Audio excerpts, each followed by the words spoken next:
Tie game. 2 minutes left. Every decision you make is magnified 10 times.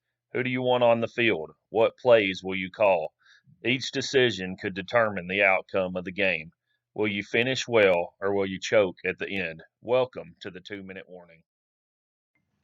Hello, friends. Pastor Nathan. Welcome to the 2 minute warning. Things have been crazy. I've been busy, but there's been a lot happening in the news prophetically as well. And I'd like to share an exciting development with you. July 20th, President Putin of Russia met with President Erdogan of Turkey and the new president of Iran about forming an anti West, anti American alliance. Um, that is very significant. One of the things Putin is proposing is that they turn over the Syrian policy to Iran. If Iran gets directly involved heavily in Syria, Israel more than likely will bomb Syria and Iran. And that's important because Isaiah 17:1 prophesies the day when Damascus, the capital of Syria, becomes a ruinous heap. So that could happen. But when and if that happens, if Israel is involved, those three nations, if they're in alliance with one another, will come against Israel. And here's where it gets really exciting. Ezekiel 38 and 39 talk about a coalition of nations led by a great army from the north that come against Jerusalem in the latter times. Revelation ties that to the final as a precursor to the final battle of Armageddon.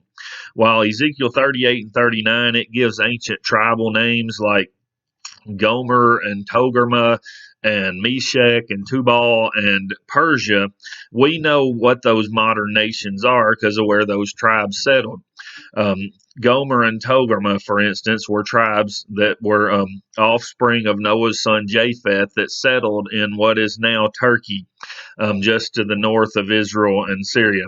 And then Meshech has actually been transliterated by many as being Moscow, and Persia we know is modern day Iran.